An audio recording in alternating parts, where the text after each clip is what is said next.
Hi guys! Share ko lang ang update sa mga nagbukas ng terminal sa Turbina. Welcome back! Kung bago ka lang, ako nga pala si Renz at gumagawa ako ng videos tungkol sa mga biyahe na pinayagan na sa Metro Manila at Karatig Probinsya ngayong panahon ng pandemya.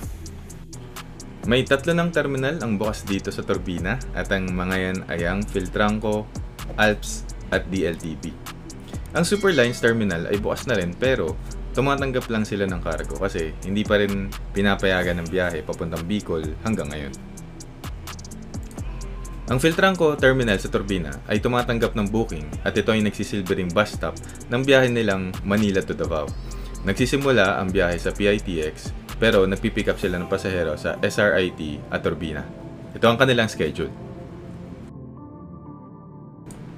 Ang Alps ay meron ring biyahe papuntang Iloilo, Aklan at Capiz. At ang kanilang terminal dito sa Turbina ay nasa Jackliner na nagsisilbing bus stop at ticketing office. Ito naman ang kanilang schedule.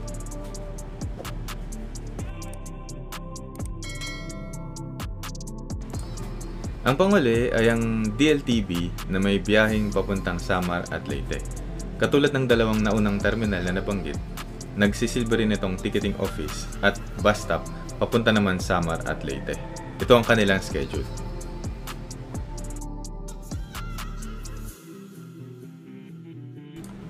Kung ikaw naman ay papunta ng Metro Manila, wala pa ring sakayan dito sa Turbina.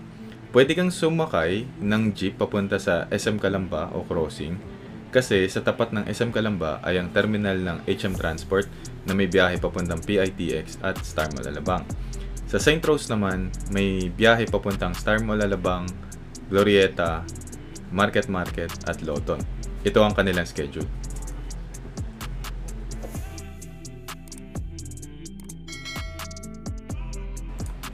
At dyan nagtatapos ang update tungkol sa mga biyahe sa Turbina. Feel free to like, comment kung may tanong ka at share. Thank you so much for watching. Bye!